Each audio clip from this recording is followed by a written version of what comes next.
Go to the Stripe settings by clicking on this gear icon.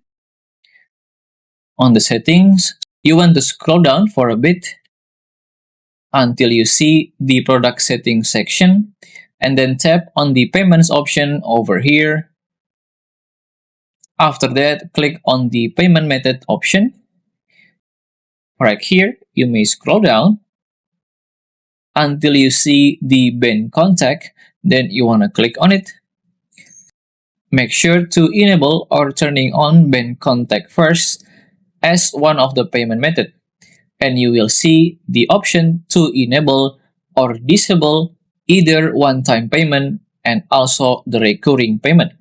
For example, I want to disable the recurring payment on Bancontact, then switch off the toggle over here. And just like that, you are good to go. If you still have any question, just comment down below and I will try my best to guide and help you guys. If you find this video useful, please consider like and subscribe.